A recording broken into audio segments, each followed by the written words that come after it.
Muchas personas consultan por el ruido en la articulación temporomandibular cuando abren o cierran la boca. Algunos pacientes sienten como un clic o un chasquido en la articulación, otros un sonido arenilla, crepitación o una leña quemándose en el fuego, es un sonido más áspero. Y la pregunta es siempre la misma: ¿esto es normal o debería de preocuparme? La crepitación, el ruido chasquido en la articulación temporomandibular es una de las consultas más frecuentes y no siempre significan lo mismo. El chasquido es un sonido que se produce cuando el disco articular se encuentra desplazado. El disco articular es un colchoncito, es una esponja de tejido colágeno que lo que hace es amortiguar el movimiento de apertura, cierre, masticación que se encuentra entre hueso y hueso, entre lo que sería el cóndilo de la mandíbula y la base de cráneo. Hay una esponjita de colágeno que es el disco articular. Cuando ese disco se encuentra desplazado hacia adelante, hacia afuera o hacia adentro y uno quiere abrir la boca o moverla al masticar y recaptura ese disco, vuelve a tener contacto con ese disco, vamos a sentir un chasquido. Muchas veces se siente cuando uno quiere abrir la boca grande, suena como un chasquido, o cuando cierra la boca y suelta el disco, otra vez suena como un chasquido. La crepitación es un sonido diferente.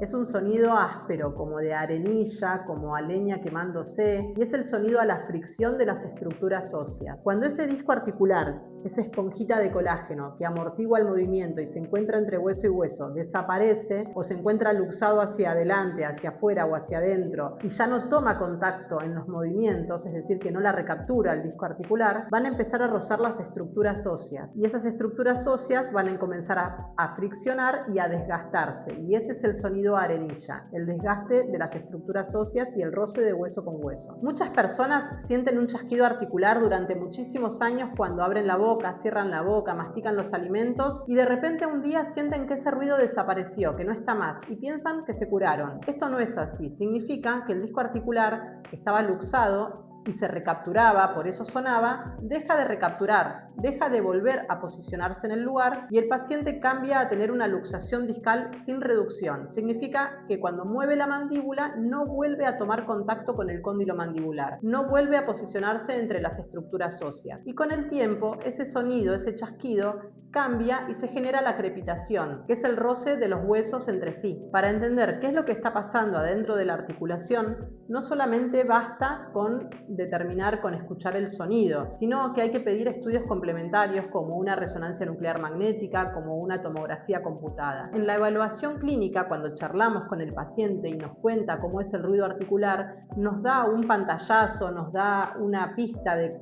qué es lo que está sucediendo dentro de su articulación y qué es lo que podría llegar a ver en la resonancia nuclear magnética o en la tomografía computada. Pero el estudio principal para poder generar un diagnóstico es la resonancia y la tomografía. Cuando miramos un cráneo de frente y queremos ver que la mandíbula está simétricamente posicionada con respecto al cráneo, tenemos que tener los dos discos bien posicionados. ¿Qué pasa si nosotros tenemos un disco luxado hacia adelante y la mandíbula desplazada hacia atrás del lado izquierdo, pero del lado derecho el disco se encuentra bien posicionado? Cuando el paciente abra la boca, se va a generar una laterodesviación hacia el lado luxado, es decir, que su mandíbula se va a desplazar levemente hacia el lado izquierdo. Cuando nosotros sentimos crepitación durante mucho tiempo sobre una articulación, sabemos que ese cóndilo podría llegar a tener un desgaste óseo, y va a suceder lo mismo. Cuando el paciente abre la boca, se observa una laterodesviación hacia el lado que tiene el desgaste articular. En el canal tengo un video donde explico cómo realizamos un diagnóstico completo y qué estudios solicitamos para evaluar estas patologías.